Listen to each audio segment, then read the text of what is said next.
আজকে আবারও আমরা মিডিয়া সেন্টার সর্বভারতীয় তৃণমূল কংগ্রেসের তৃণমূল ভবনের এই জায়গায় উপস্থিত হয়েছি। গুরুত্বপূর্ণ দু একটি কথা এবং বিশিষ্টজনের যোগদান করবেন, তাদেরকে আমরা স্বাগতম জানাবো। আজকে গুরুত্বপূর্ণ বিষয়ে যে কৃষক আন্দোলনের ১০০তম দিন, ভারতবর্ষের রাজধানী সিঙ্গু বর্ডারে আমাদের কৃষকরা আজকে প্রতিবাদের ১০০তম দিন তারা সেখানে বসে আছেন। আপনারা জানেনও যে যখন এই আন্দোলন আরম্ভ হয়, কৃষকরা যখন আন্দোলন আরম্ভ করেছিলেন ৪ঠা ডিসেম্বর, অর্থাৎ কৃষক আন্দোলনের তখন ৬ষ্ঠ দিন ছিল, সেদিনকে মাননীয়া মমতা বন্দ্যোপাধ্যায় তিনি তার ৫ সদস্যের একটি দল, অর্থাৎ সর্বভারতীয় তৃণমূল কংগ্রেসের থেকে নির্বাচিত আমাদের দলীয় সাংসদ, প্রাক্তন সাংসদ, তারা ছিলেন তখন ডেরেক ওব্রায়ান, শতাব্দী রায়, প্রসূন ব্যানার্জি, প্রতিমা মণ্ডল এবং নাদিমুল হক। তারা সকলেই গিয়েছিলেন মমতা বন্দ্যোপাধ্যায়ের বার্তা নিয়ে। সরাসরি মমতা বন্দ্যোপাধ্যায় কৃষকদের সঙ্গে সেদিনকে কথাও বললেন, আমাদের প্রতিনিধি দল তারা দেখাও করলেন, তাদের মতামত তারা জানান এবং কৃষকরা সেদিন থেকে অনড়ই ছিলেন এবং তাদের একটা মাত্রই দাবি ছিল যে, এবং বলেও ছিলেন যে কেন্দ্রকে অবশ্যই এই কৃষকদের বিল বাতিল করতে হবে, যেটা আমাদের মুখ্যমন্ত্রী মমতা বন্দ্যোপাধ্যায়ও একই কথা বলেছিলেন।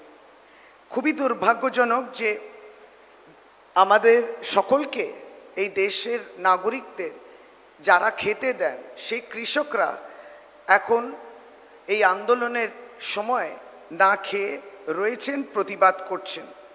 কেন্দ্রীয় সরকারের উদাসীনতা এবং কোথাও না কোথাও সাহসিকতার অভাব, সরাসরি তাদের সঙ্গে কথা না বলার এইভাবে তাদের আমরা ব্যবহার দেখছি।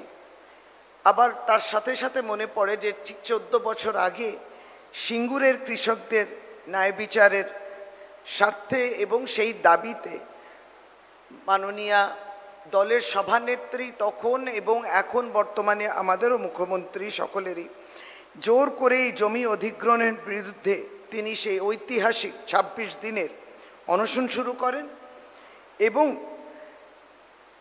এই সরকার আসার পরেও ২০১১ পরেও আপনারা দেখেছেন দিদি সিঙ্গুরের জন্যে যেভাবে তিনি কাজ করেছেন, আইন প্রণয়ন হয়েছে এবং তারপরে যেই কথাটি শিরোধার্য যে ২০১৬তে সুপ্রিম কোর্টের রায় পুনরায় প্রমাণ করে দিল যে মমতা বন্দ্যোপাধ্যায় সিঙ্গুর আন্দোলন নিয়ে যে বক্তব্য তার ছিল সেটা ঠিক ছিল, সেটা আবার প্রমাণিত হয়। আমাদের ভারতবর্ষের কৃষকরা আন্দোলন করছেন, পশ্চিমবাংলায় সেই কৃষকদের সযত্ন রেখেছেন মমতা বন্দ্যোপাধ্যায়। কারণ কিছু সূচক ২০১১ থেকে ২০১৮ সালে কৃষকদের আয় পশ্চিমবাংলায় ৩ গুণ বেড়েছে, কিষাণ ক্রেডিট কার্ডের সংখ্যাও বেড়েছে ২.৫ গুণ। কৃষক বন্ধু প্রকল্পের মাধ্যমে প্রায় ৭৩ লক্ষ কৃষক আমাদের পশ্চিমবাংলায় উপকৃত হচ্ছেন। কৃষকদের মৃত্যুর যে কোনো কারণই হোক না কেন, তারপরে পরিবারের জন্য আর্থিক সহায়তার কথা দিদি বলেছেন। কৃষকদের যে জমি আছে সেই করটা মুকুব করা হয়েছে। রাজ্য সরকার কৃষকদের যে ফসল বিমার পুরো ব্যয় সেটা করছেন। কৃষকদের অগ্রিম পেনশন হিসেবেও টাকা ২০০০ টাকা করে দেয়া হচ্ছে এবং তাই বাংলাও একটানা ভারতবর্ষে দেখেছি ৬ বার করে কৃষি কর্ম পুরস্কারে পুরস্কৃত হয়েছে। বাংলা সরকার আপনারা জানেন সরাসরি তাদের কৃষকদের যে ব্যাংক অ্যাকাউন্ট আছে, সরাসরি তার এই ব্যাংক অ্যাকাউন্টে কিন্তু যে মিনিমাম সাপোর্ট প্রাইস, অর্থাৎ ন্যূনতম যে সাহায্য মূল্য, যেটা সে ধান কেনার যে মূল্য, যে সরাসরি যে টাকাটা, সেটাও তাদের কাছে চলে যাচ্ছে এবং রাজ্য সরকার প্রায় 49 লক্ষ মেট্রিক টন ধানও কিনেছে। তবে এটাও বলা বাহুল্য যে এত ধান থাকা সত্ত্বেও কেন্দ্র সরকার কিন্তু পশ্চিমবাংলার থেকে ধান কিন্তু সংগ্রহ করছে না। এবং 2019 সালে মধ্যে 46.72 লক্ষ কৃষকরা প্রায় 2642 কোটি টাকা আর্থিক সহায়তা এই রাজ্য সরকার কাছ থেকে পেয়েছে। এবং যেটা আলোচনার বিষয়ের মধ্যে অনেক সময় আমাদের বিরোধী পক্ষ তারা বিষয়টা তোলেন, তারা বলেন যে প্রধানমন্ত্রী কিষাণ যোজনার কথা। অনেকগুলোর আমরা জানি যে প্রধানমন্ত্রী কিষাণ যোজনার তুলনায় কৃষক বন্ধু প্রকল্প রাজ্য সরকারের, পশ্চিমবাংলা সরকারের অনেক সফল।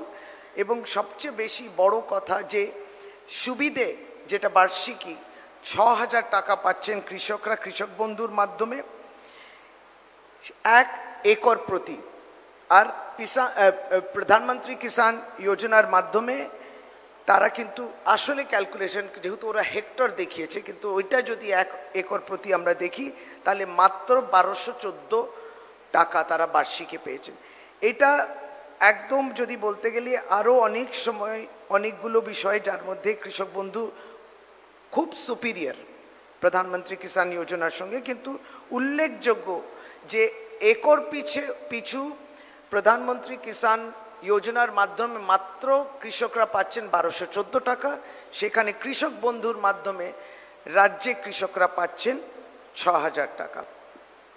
এই কৃষকদের আন্দোলনকে কুর্নিশ জানাই, এইটা মূল বিষয় ছিল আজকে আমাদের বলা। আর তার সাথে আমরা আজকে দুজন বিশিষ্টজন এসছেন আমাদের মধ্যে যারা ইচ্ছে প্রকাশ করেছেন এবং তাদেরকে আমি মঞ্চে আহ্বান করছি। প্রথমে শ্রী উজ্জ্বল চৌধুরী, তাকে মঞ্চে ডাকি, তারপর তার সম্বন্ধে আমি বলছি। বসুন। আর ডক্টর সপ্তর্ষি ব্যানার্জি, তাকেও আমি আমন্ত্রণ জানাচ্ছি, আপনি মঞ্চে আসবেন।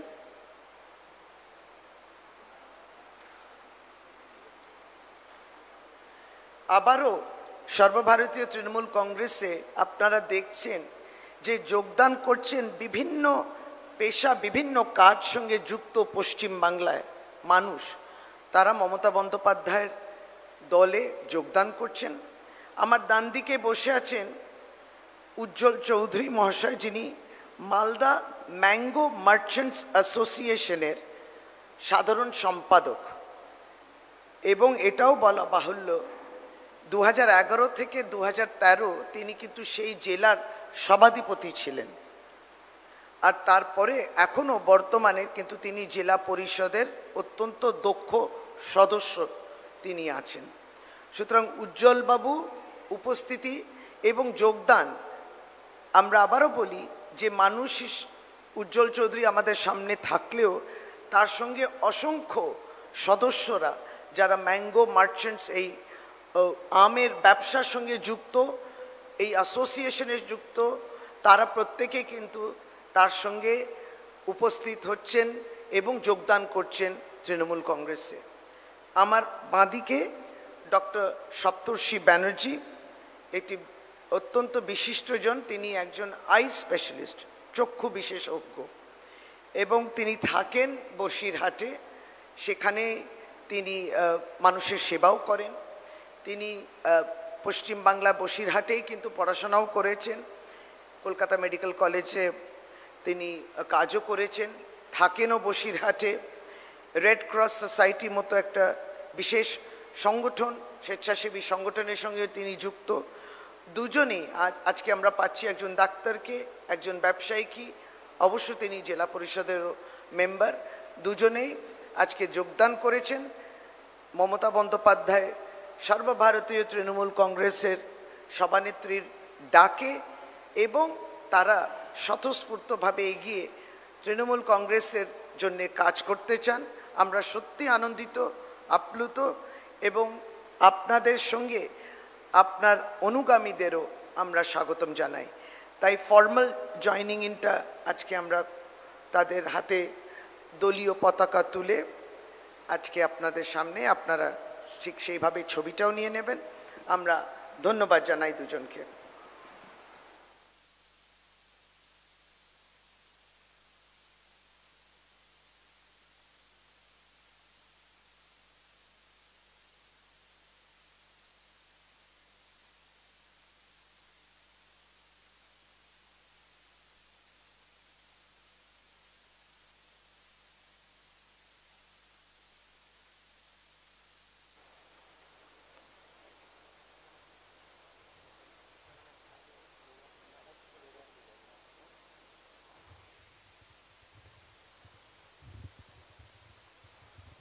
উজ্জ্বল বাবু দু একটি কথা বলবেন, আর ডক্টর সপ্তর্ষি ব্যানার্জি তারপরে বলবেন।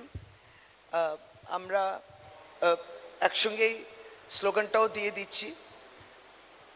উজ্জ্বলদা বলছেন যে দিদি আমি বলতে চাই স্লোগানটা, সুতরাং তার হাতেই মাইকটা দিচ্ছি।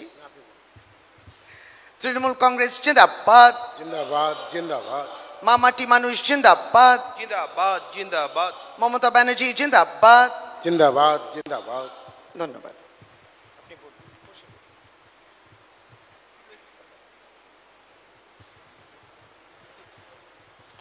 নমস্কার, আমি উজ্জ্বল চৌধুরী, মালদা জেলা থেকে আমি আসছি। আমি 4 বারের জেলা পরিষদের সদস্য, এইবারও আমি জেলা পরিষদের সদস্য আছি। আমি বিভিন্ন সময় বিভিন্নভাবে মানুষের সমাজের সাথে কাজ করে এসেছি, তাই মানুষ আমাকে গ্রহণ করেছিলেন, কিন্তু ইদানিং কাজ করার সেই পরিবেশটা আমি পাচ্ছিলাম না। পরিবেশ বলতে একটা হয়তো যেভাবে মানুষজন আমার কাছে আসে, আগে পূর্বেও যেমন আসতেন, তাদেরকে কিছু করতে গেলে একটা বাধা সৃষ্টি বা অস্বচ্ছন্দ বোধ করতাম। তাদের কাজ না করার জন্য, সমাজের কাজ না করার জন্য আমার ভিতরে একটা দগ্ধ হচ্ছিল। আর অপরদিকে আমার তৃণমূল সরকারের মমতা ব্যানার্জির যে গ্রামান্তরে যে সমস্ত বিভিন্ন প্রকল্পের মাধ্যমে যে সমস্ত উন্নয়ন যেটা চলছে, কাজকর্ম চলছে, সেটাতে সামিল হওয়ার জন্য আমি আবার তৃণমূল হিসেবে যোগদান করলাম, যাতে মানুষের যে কয়দিন বাঁচব মানুষের সেবা, সমাজের সেবা করে বাঁচতে চাই। ধন্যবাদ সবাইকে। নমস্কার, আমি ডক্টর সপ্তর্ষি ব্যানার্জি। আমি ছাত্র জীবন থেকেই দিদির অনুগামী। বাংলার উন্নয়নে দিদির পাশে থাকতে চাই এবং বাংলার মানুষের হয়ে বরাবরই কাজ করি, সেটাই করে যেতে চাই। ধন্যবাদ।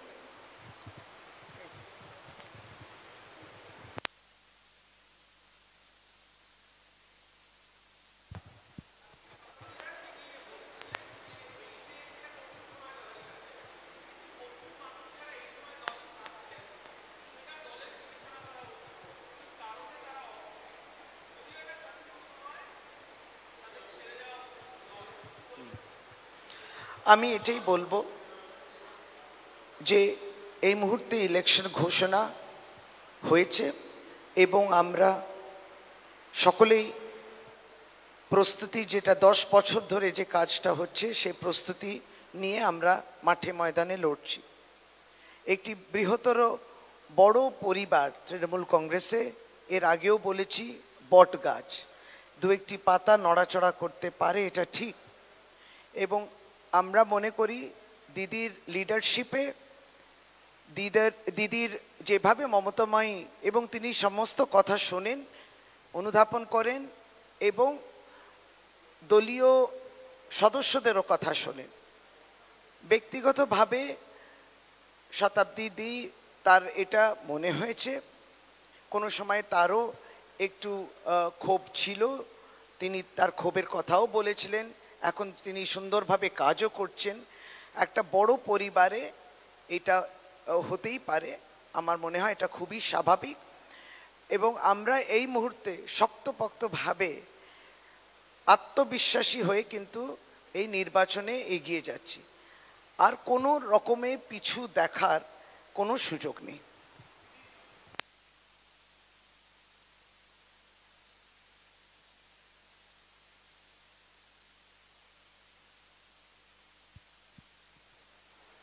Today is the 100th day of the farmers' protests.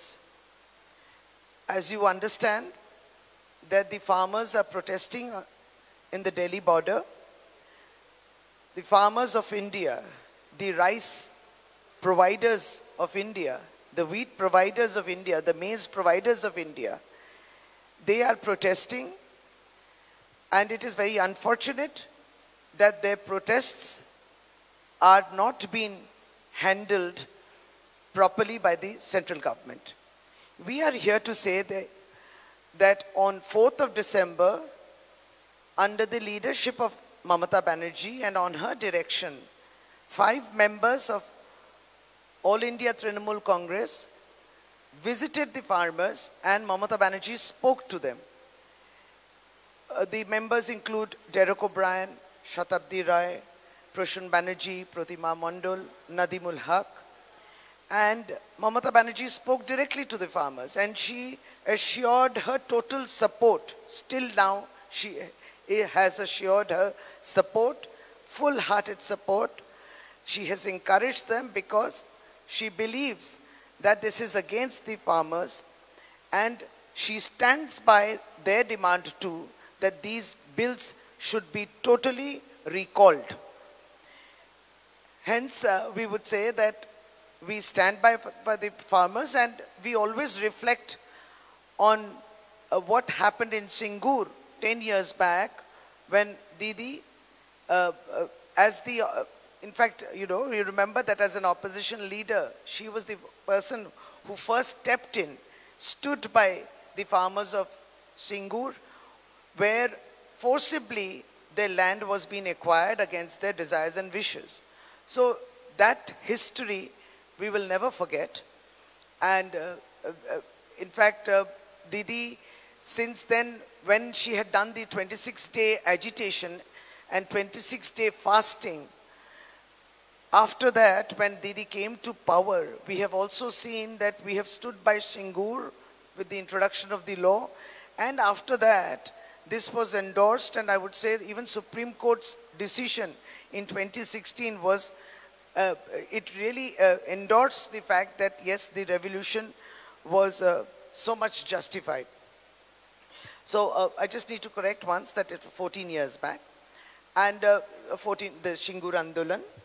And Didi had sent this time, on the 6th day of agitation, she sent her parliamentary delegation to the Delhi border. That was on December 4th. And the second time she again sent a delegation, that was on 23rd December. She is extremely concerned about this. So twice our delegation has visited. During COVID times, with such difficulty, the Kisans, the farmers are there on the borders of Delhi, and we have seen how the callous attitude of the central government and how they have kind of tried to, give it another kind of a name and image, and it is very unfortunate. So we feel that the farmers in West Bengal are well looked after. And as I have mentioned, there are certain indicators which always prove this, because West Bengal is one state where West Bengal has won the Krishi Korman Award for 6 years, one after the other, and the award is given by the Government of India, no less than Government of India. And also that the farmers' income has increased thrice in West Bengal. The Kisan credit cards, nearly about 2.5 times it has increased. Our Kisans here are well looked after by the Krishak Bandhu Prokalpo, the Krishak Bandhu scheme, which has been launched by Mamata Banerjee. And every year, 6,000 rupees they get per acre. This is in sharp contrast to 1,214 rupees, which actually Pradhan Mantri Kisan Yojana Fund provides for per acre to the farmer.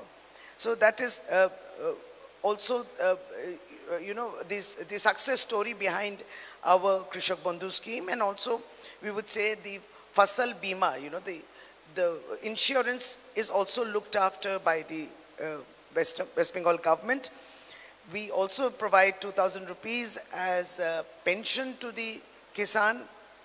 Also, we have said before that due to any kind of unfortunate deaths which may happen, the Kisans are provided with sahayata, with assistance on death of the Kisan. There has been a direct benefit transfer of the minimum support price to nearly 49 lakh, to the tune of 49 lakh metric ton. I mean, this is the amount of metric tons which has been purchased by the West Bengal government, and the amount has been transferred by DBT to their accounts. So, in fact, we regret the fact, we rue the fact that the government of India does not even purchase the dhan from us, the production, the rice production that the state has been doing. It does not procure. There's no procurement of paddy. 2019, we 46.92 lakh farmers were given 2,642 crores rupees as help, which was the financial assistance which was also given to them.